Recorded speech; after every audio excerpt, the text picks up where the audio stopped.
I wanted you to tell me a little bit more. I want to move on to talk about your evolution as a scholar.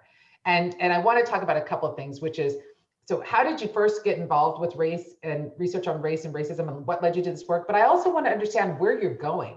Like, you know, because there's a resurgence now, right? And there's a lot of work left to do in this field. And you've created a foundation, but I'm interested in not just how you got to where you are now, but where you're gonna go. Okay, so let me quickly tell you my story. So I grew up, I was born in Belfont, Pennsylvania. Okay. That's, all of you can hear my Pennsylvania accent. So, okay, so I was born, but I was taken back to Puerto Rico when I was 9 months old. So I was raised in Puerto Rico Island. And Puerto Rico, like Latin America and the Caribbean, we are the original colorblind societies. Yeah, we were the ones who created this nonsense that we are racial democracies. Race doesn't matter. We don't need race data because we're all Puerto Ricans, we're all Mexicans, all Cubans.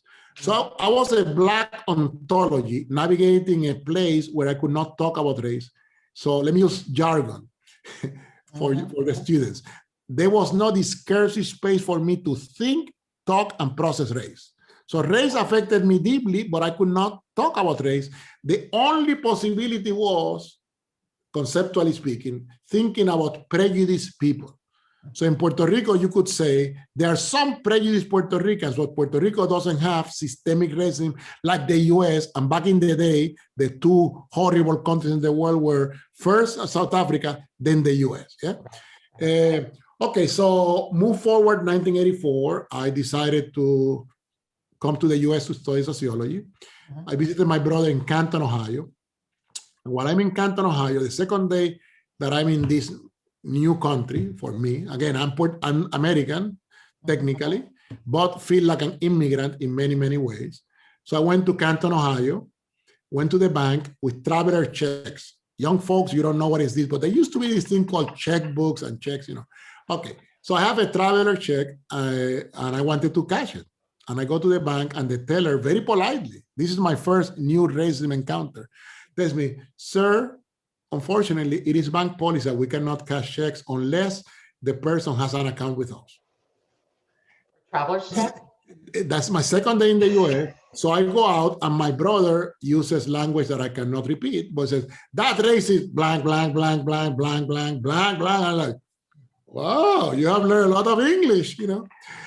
But I immediately asked him, but she was so nice, why you call her racist? And then he educates me. I'm like, Eduardo, two things. First, she probably thought, first, you have a traveler check, that is money wherever you go.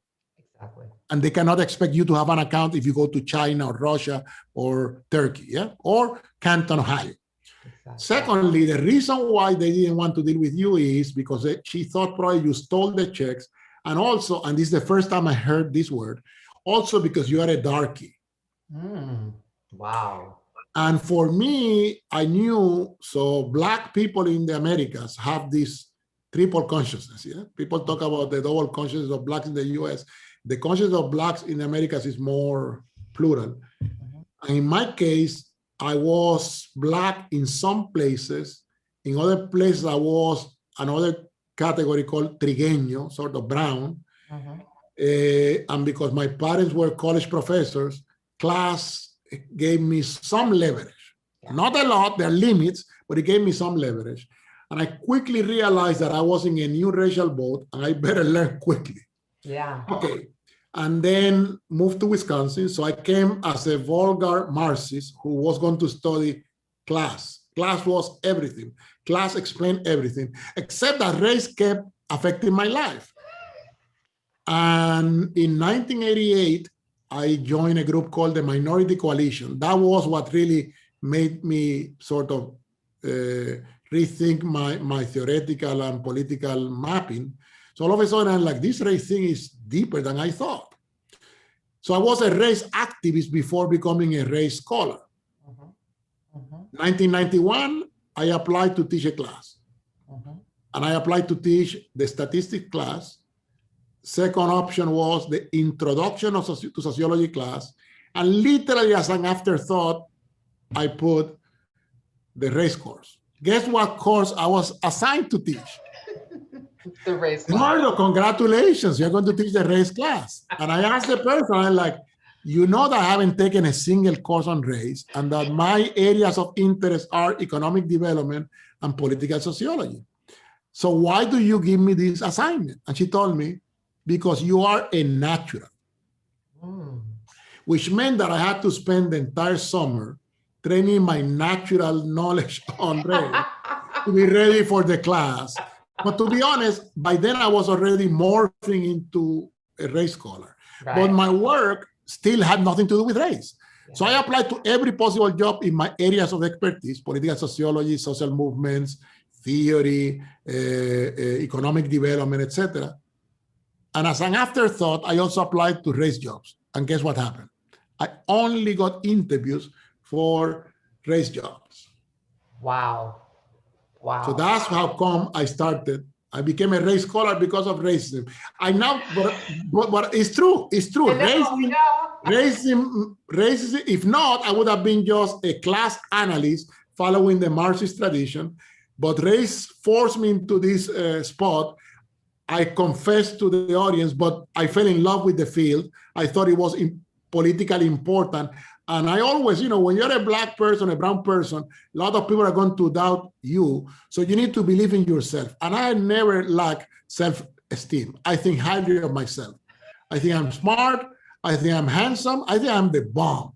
So I kept pushing and pushing and pushing. And I produced an article. Again, think about this. My first publication was in the top journal. Yeah. I was ecstatic. I'm like, wow, yeah. I am somebody. I begin my career with a home run. Of course, later on, I realized the home run will not take you to home. So you hit the ball out of the park, but you haven't scored yet. Yeah? Wow. So you really did. You got boxed in some ways. In some ways, you ended up studying it because that's how your life was shaped. I mean, that's where you were moved to. So what is the goal that you have with the work that you do? Like, what is the goal? So all my work, and now in retrospect, I think I can give you a coherent answer. But when I started, I didn't. I knew that I was always fighting against the whites common sense, racial common sense. And in sociology, I was fighting against the white truth regime. Yeah. So my first publication is telling folks, you think that racism is about bad people, it's about prejudice. I'm saying it's about good people and about collective practices. My second project, you think that racism is about people who have these nasty beliefs. I think that racism as an ideology is about good people with these colorblind arguments. Right.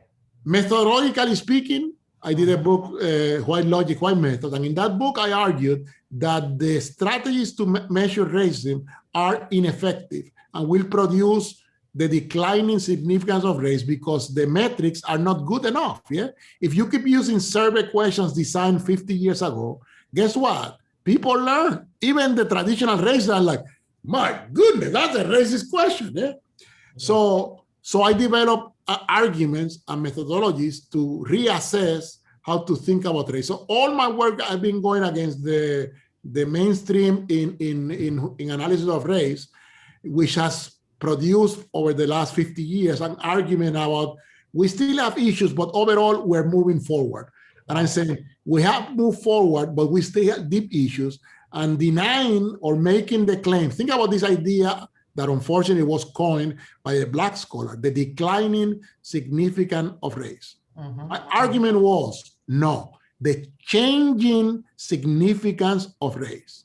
If you move from a class regime that is absolutely oppressive to one where workers work only 5 days a week, only 8 hours, you don't say class is declining in significance. You say class is changing in significance. So my argument then became, how do you account for the fact that we still have tremendous levels of racial inequality if you are right that race is declining in significance? Yeah?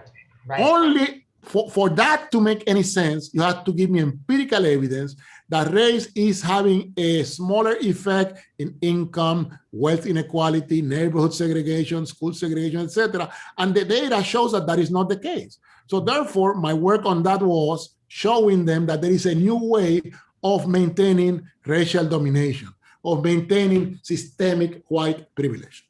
Right. Is that it's not enough to do an individual level change. Right. Because ultimately, the test of civilization is, are you joining a social movement for racial justness and fairness? So they have to do the individual level work, but also the collective work that forces them to join movements and to help other whites in the process of changing themselves and the racial world. Absolutely. That's a big ask. I think it's less difficult for young people because they're still, sort of working out who they're going to be in this world, right?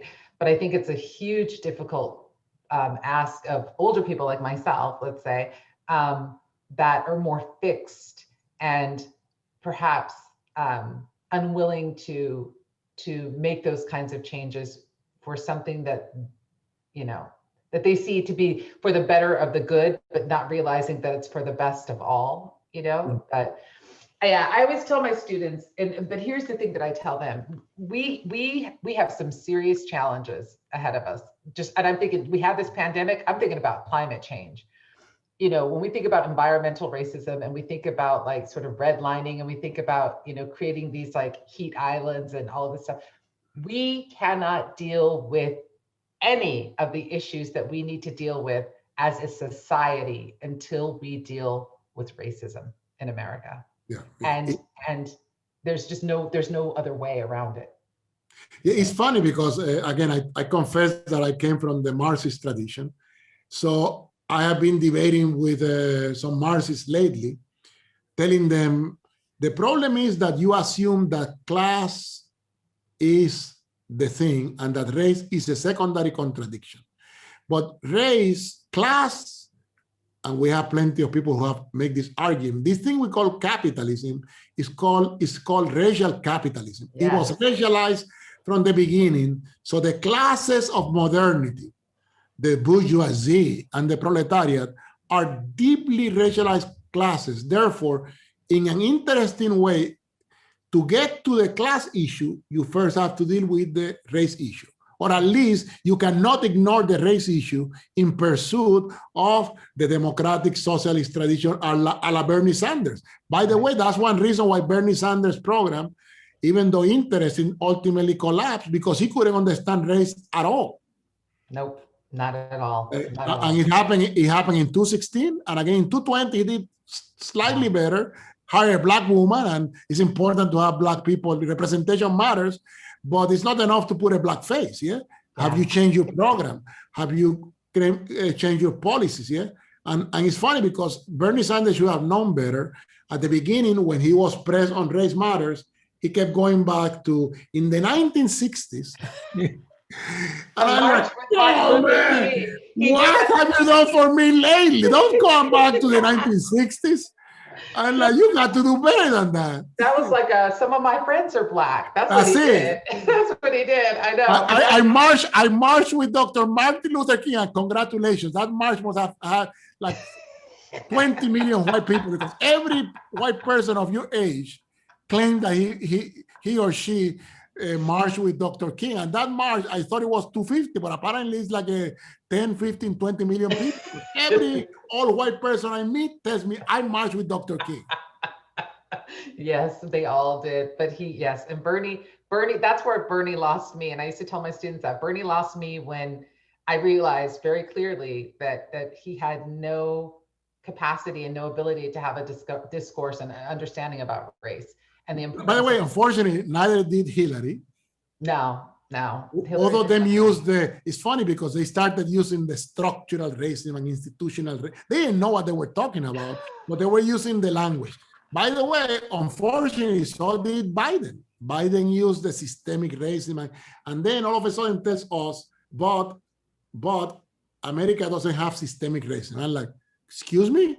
That would be a surprise to most of us because we believe that racism is endemic to the nation because the colonial platform that we inherited before we became the USA was a racialized platform. And since then, we continued on the racialized program through slavery, Jim Crow, and the new racism regime. Yeah.